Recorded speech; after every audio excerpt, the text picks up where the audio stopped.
My name is Philip Laverty and I'm the great-grandson of gunner Reginald Gnr Laverty, who fought during the First World War at the first tank battle at Flares-Courcelette as a gunner on board tank D9. I know that of 49 tanks that arrived at Flares to fight in that battle that were rushed into war, his was one of, I believe, 29 that took off and progressed. They got stuck trying to recover another tank, D14, out of a trench as it progressed forward. Their intention was to tow it out, and they got their sponsons tangled and were bogged. So that was as far as they made it on the 15th during the battle, when only, I believe, 1 or 2 tanks made it to the German line. Their tank was recovered at the end of the day, and I've come across a photo that was taken on the 15th of September 1916 that shows his tank D9 and D14 that they were trying to recover being dug out by Lancashire infantrymen. Because the tank was serviceable and not damaged, it was sent in with 2 other tanks the next day to go and fight at Gaudecourt. And it was during that battle that it was knocked out on its port side, and 2 of the crewmen were killed. My great-grandfather, along with the 5 remaining crew, managed to scramble out the back and crawled back through no man's land to the British line after realising that they weren't going to be recovered anytime soon. He was wounded and suffered shell shock. Talking to my aunt, his daughter, who I keep in touch with, she tells me that he didn't speak to her much about the war, but he did tell her that the last thing he remembered was the tank being hit. He doesn't remember crawling back through no man's land. The next thing he remembered was waking up in a medical tent. And he went back into action and fought at every other subsequent tank battle or major action during the war that involved tanks, and was wounded at least 1 or 2 other times, but he managed to survive the war and come home. This is the only known surviving piece of my great-grandfather's tank. This is one of the track rollers off D9, or Dolly as the crew named it. I think it's quite fascinating that 100 years on, something does survive from this tank. It was recovered by a farmer who lived on the land after the war when it was knocked out, and found its way back to the tank museum.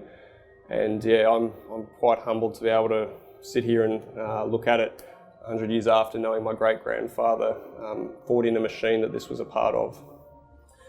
I think he would have been a terribly brave man. He stood at 6'4" tall, which is about similar height to me. So I think he would have been serving in very cramped and hot conditions. I can see a motor with no cover. This Mark had an exhaust system, but he fought in a Mark 1 with no exhaust. So all the noise, all the heat, and all that horror of war, for a war that I don't think anyone would really understand unless they fought in it. I think he was a very brave man when you think about all the things he's gone through. Certainly an experience that no one would understand unless they were there. He spoke about it to a limited extent to his children. He had 3 children, and I'm out here visiting my grand aunt, who's one of his surviving daughters. She tells me that he didn't speak about it too much. She remembers, but when she was 4 years old, she asked him what the pock marks on his neck that she could see were. He said it was nothing, but she later found out that all those marks on his neck were lead shot that would peel off the tanks as they were getting shot at. The armour was only about 1.5 centimetres or half an inch thick to reduce the weight of the tanks, and it was sufficient against the original bullets, but being such large machines, they were easy to target. So he did suffer wounds while he served. So that was one time he spoke about it to her, and I don't know if he said too much more to her beyond that, but in general he didn't tell her too much about his experience. It's very humbling to be here, to sit inside this tank. I've never seen Mark 1 through Mark 5 tanks in my life. There aren't any in Australia that I know of that I can go and look at, so to come here and relive history really is humbling.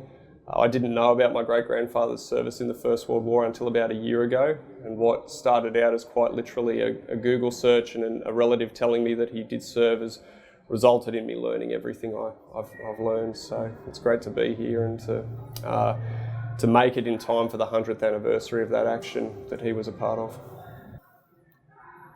I'd like to ask him what it was like, if he could or would want to talk about it, and I'd like to see the man he was after the war. So I could only hope that he managed to live a good life after surviving such a horrible experience. And I would also say thank you to him for his sacrifice, doing what he did.